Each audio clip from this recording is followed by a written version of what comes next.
Good morning and welcome to Take Your Life Back Today show with your host, me, Ralf Friedrichs. Today we're going to touch a subject on 5 reasons sobriety is awesome. And this was written by a person who's been sober for 7 years, and I'm going to read part of it to you and then go over the 5 reasons. But first and foremost, Larry Geis is an addiction recovery coach. Larry Geis is a life coach. You can find him at 516-485-2741. That's 516-485-2741. You can also find him on the internet at www.odysseyconsultant.org. That's www.odysseyconsultant.org. Larry Geis can and will help you with your recovery. He will walk with you from your addiction to your recovery, step by step, day by day. He will never ever talk about your past. It is not a great idea to do that. He will concentrate, as I do, on today and worrying about tomorrow. Get in touch with Larry Geis at the Geis Academy at 516-485-2741. That's 516-485-2741. And you can go find him on the web at www.odysseyconsultant.org. GlobalEyeglasses.com, where they are focused on saving you money, folks. New program launched 2 weeks ago. If you want to try the frames on at home, all you have to do is hit home trial on the frame that you like. Pick out a few, have them sent to your house. Whatever you don't like, send them back for 100% full refund. No obligations. There's even going to be a return shipping label in the box to send those frames back. So what do you have to lose? Nothing at all. Show them to your friends, show them to your family. Look in the mirror, see what it looks like. Once you like the frame that you like, or the frames, you might want more than one because it's always a good idea to have 2 pairs of glasses, at least one clear and one sunglass. Sunglasses are very important. Then call or go on the internet. If you want to go on the internet, it's www.globaleyeglasses.com. If you want to call, like over 120 of you folks have done already, for me to help you with selecting your lenses, you can reach me at 844-405-HELP or 631-599-0218. Let me help you. They have over 1,200 frames or so. Prices go down from $6.99 all the way up to $49.99 for the frames. And they have progressives, they have transitions, they have photochromatics, they have UV coated, they have scratch coated, they have anti-reflecting coated, they have polarization. They have, I already said, transition to high index to make the lenses thinner, all at globaleyeglasses.com. Reach out to them, try their home trial frames. You have nothing to lose. Whatever you don't like, send back for 100% refund, and their shipping label is in the box. That's globaleyeglasses.com, where they are focused on saving you money. Folks, 5 reasons sobriety is awesome. This is from Amber. She wrote this, and this short snippet that I'm going to read. 5 Reasons Sobriety is Awesome by Amber. Not drinking has many perks. Here are 5 of them. I have been sober almost 7 years, and sobriety has been great, but what the heck? My question is to everybody. I mean, where's my stuff? The nice apartment, the relationships, the career, and everything. I am completely obsessed with what I don't have, and it's turning me into a person I don't want to be. Let me read this again. I am completely obsessed with what I don't have, and I'm turning to a person I don't want to be. Sorry, folks. A whiny victim. It's like I have forgotten everything I was grateful for early in sobriety, and I am completely blanking out the stuff that I have gotten since I quit drinking, including my nice apartment, relationships, and my career. I am not grateful for it, so I forget about it. I want to feel better during the times in my life when I'm not getting exactly what I want. I think this means I'm going to have dig a hole of gratitude and bathe in it for a very long time. Gross? I don't want to. I want to be edgy and messed up and hate everything and act real cool and pretend to not care about how I messed up things are. Sometimes I can trick myself into thinking that I am grateful for little things. It means I'm content and won't work hard on other goals. If I am grateful that I have some clothes and a toilet, that means that all I'll ever have is just those 2 things. All the self-help blah, blah, blah. You read is true. Gratitude changes you. It makes you a nicer person. It makes you appreciate things you normally would ignore.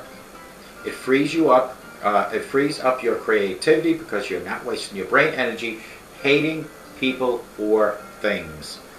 There was a magical time in early sobriety where I have had more wisdom than I do now. Maybe it's because I have just stepped out of the darkness and was just grateful to not be drinking. I forgot what it was really like to want to remember all these things. And these are 5 things that make sobriety awesome. And I want to, she says, rekindle my relationship with sobriety. 7 years, you seem to forget things, and you'll then suddenly remember how great it was the first year. So here are Amber's 5 things why sobriety is awesome. She titles number 1 as Not Being Hungover. Waking up with a clear mind and no regrets instead of coming to in a terrified panic state is glorious. I love waking up and knowing where I am, making a plan for the day as opposed to having to figure out what I did the night before. I have forgotten about the panicked way I checked my phone. Who did I call? What did I text? Or, oh great, looks like I called the person who brings me the most pain 20 times and God knows what I had said to that person. I texted them that I loved them, then I texted them that I hated them. It's cool, I'm just crazy and messed up and eccentric and special. Yeah, justify, romanticize it. And maybe start drinking again because I can't handle anything. My mornings went like this. No way, I can't believe I said that. Or, I did what with who in a public restroom, she says?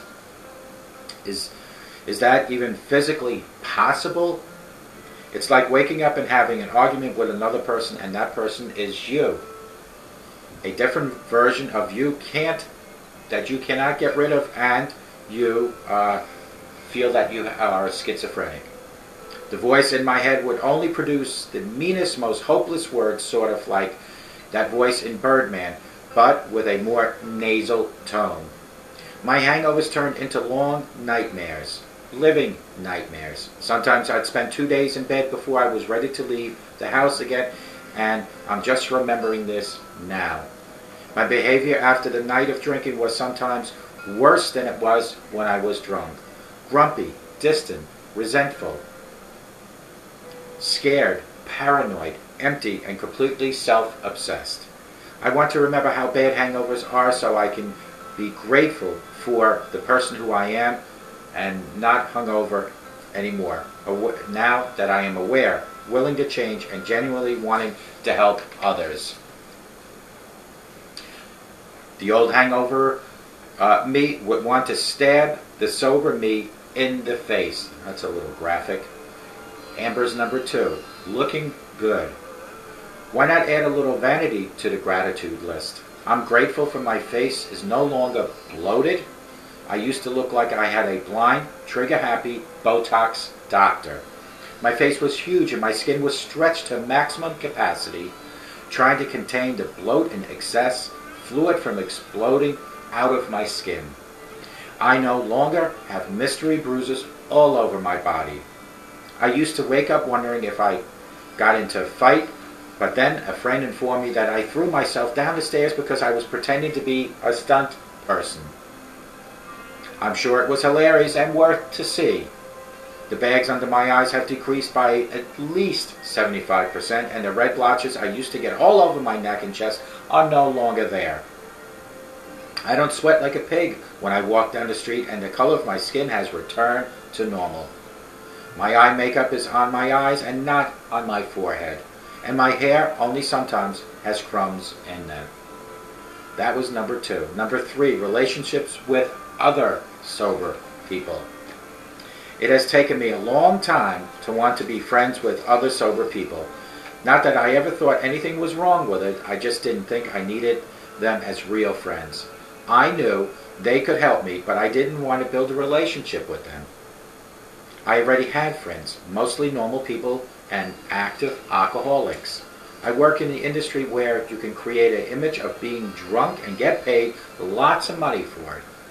I like that idea. And honestly, alcoholics are very interesting people who keep other people in their lives on their toes. But after a few years of drunks doing to me what I did to others when I was drunk, I was like, oh right, I know this game. I used to play it and it's never going to end. The highs, the lows, the drama and the fun, the nightmare, the delusional thinking and the confusion. Are they crazy or am I crazy, I would ask. I started hanging out with sober people and really hated it. To be able to, I started hanging around with sober people and it's really great, incredible. I can't use the word, it's the F word that she wrote, so I'm just going to say it's effing incredible. To be able to say your horrible truth to someone and they laugh and then tell you theirs is beautiful. The transparency and the honesty is awesome. It feels like you're putting all the inspiration you need to stay sober into your heart.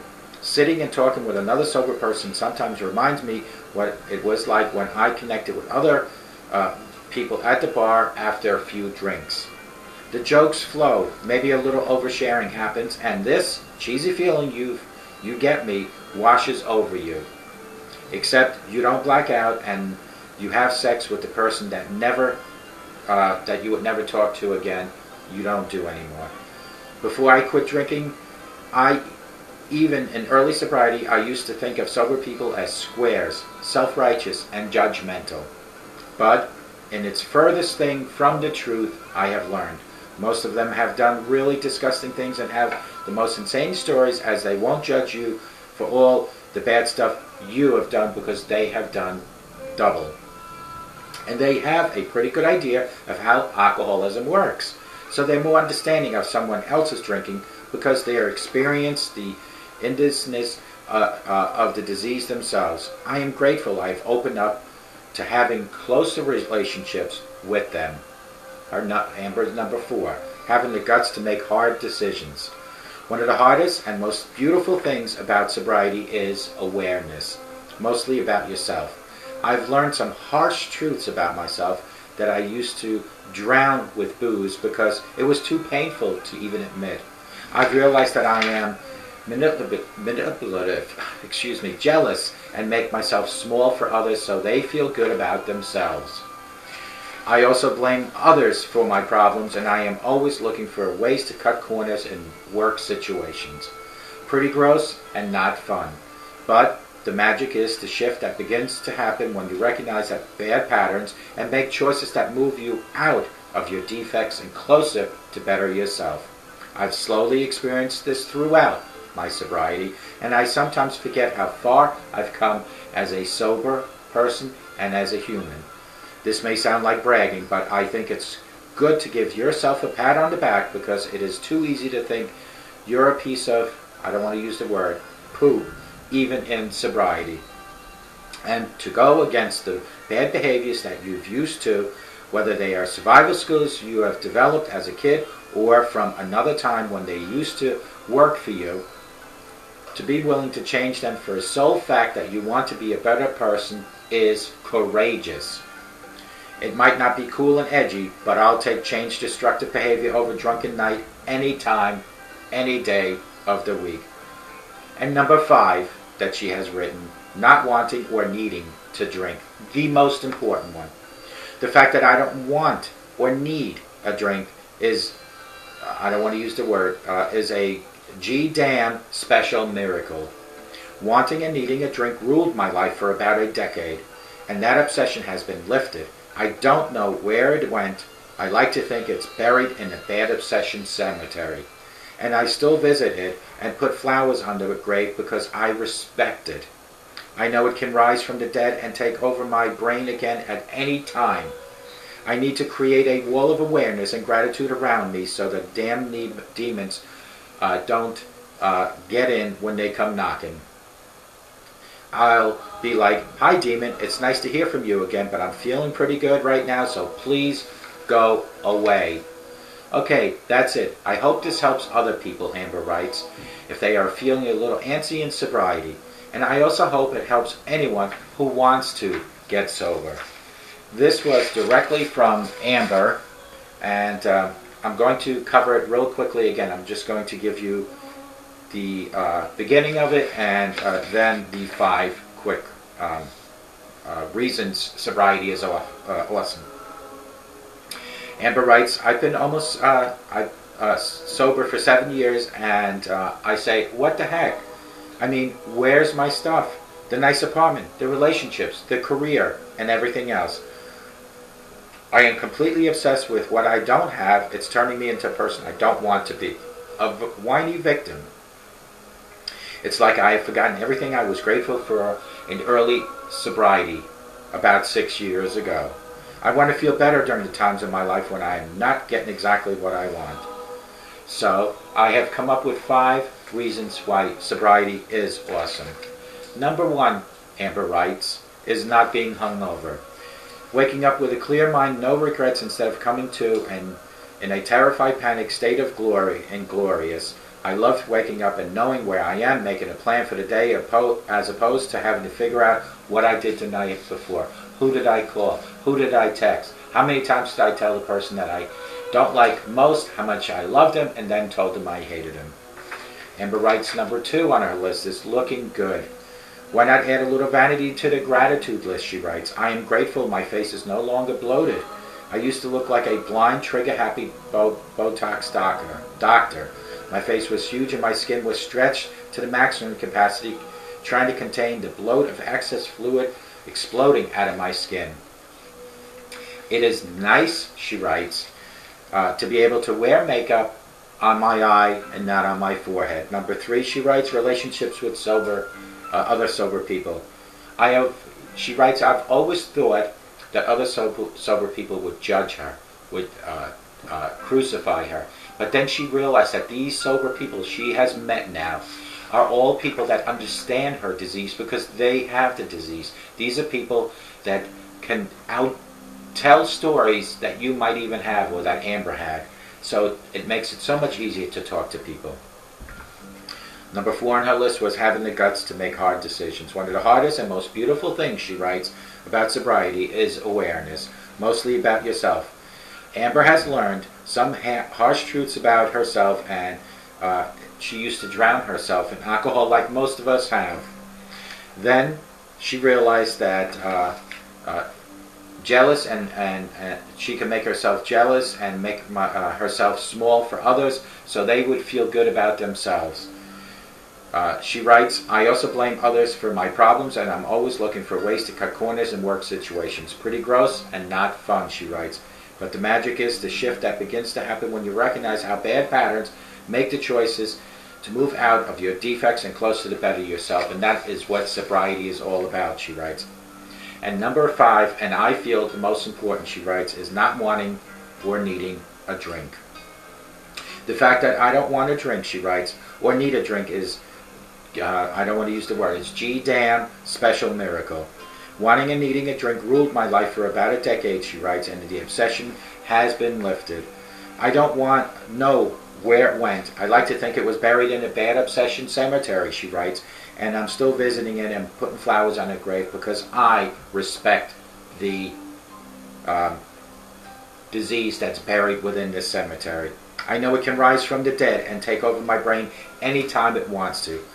I need to create, she writes, a wall of awareness and gratitude around me, so when the demon that's going to rise possibly from the grave, the demon called alcoholism, and be knocking at the door again, I'll say, hi demon, it's nice to hear from you again, but I'm feeling good right now, so please go away. Okay, Amber writes, that's it folks. I hope this helps other people feeling a little antsy in sobriety, and for people that are looking towards sobriety, I hope it helps you. Amber spent probably a good amount of time writing this. I found this on the Sober Nation, and I thought I'd share it with you because how true sobriety can feel to you, and how quickly people like Amber that maybe have been sober for 7 years forget the initial sobriety feelings. And it's good to retouch these feelings. I'm now in my second year. So now it's time for me to make sure that I rekindle my relationship with sobriety from the beginning, now again. And then in 2 years again. So we don't want to get too comfortable in our sobriety, so we forget the basics. The basics of being around other sober people. The basics of remembering how bad our disease took us, whether it was at bars or talking to other people, how bad it made us look. These are all the things that we need to rekindle in our lives every so often. We don't ever want to get too comfortable in sobriety where we forget the basics, the 24-hour rule, and the rule of constantly living and breathing sobriety. Never forget those things. And if you're thinking about sobriety, these are the things to look forward to. Great physical feelings, great spiritual feelings, financial feelings, relationship feelings. These are all things to look forward to. Your mind becomes crisper. Your days become longer. Your days actually look like you want to live in them, not sleeping away because of your illness of drug abuse and alcoholism. Folks, remember that all good things in life, any changes in life, all happen in very small steps. You need to take the baby steps to achieve your goals in life, whether they're alcoholism or drug addiction battles or financial battles, anything in life, all take small steps to achieve. Perfect example would be, I watched a movie last night, In Pursuit of Happiness. And Will Smith in this movie over and over conquered and worked at trying to achieve his main goal, and that was to land that job. And he did at the end. Folks, this is a perfect example. He never, ever, ever gave up. Even when he was displaying that device he was trying to sell and it wasn't working, he still checked himself into a homeless shelter with his son, put his son to sleep, and worked on fixing it so he could sell it the next time he sees this doctor. And he did for $250. The drive, the ambition that he displayed is the drive and ambition that you need to display in the beginning, in the middle, and always in your sobriety. Never forget where your sobriety started. Be the Will Smith of sobriety. Never ever give up. Because at the end, it'll pay off in anything you do in life. Remember, if you can give me 24 hours of sobriety each and every day, like I am going to give you, my commitment to you is my 24 hours now. And the next day will be a sober day and a better day. And then repeat that pattern over and over and over. And you will achieve what Amber has achieved, the 7 years.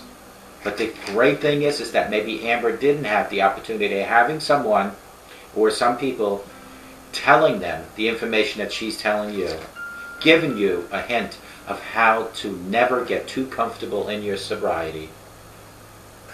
Folks, please be a role model, be that hero to your children by not smoking, drinking, and using profanity in front of them. And I beg of all, never use any physical violence towards anyone in your life.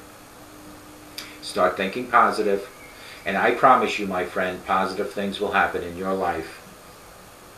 I hope to God each and every one in my audience today has the best day of their life. But I hope and I pray to my Lord Jesus Christ that you all have a sober day and have a sober rest of your life. And may God bless you.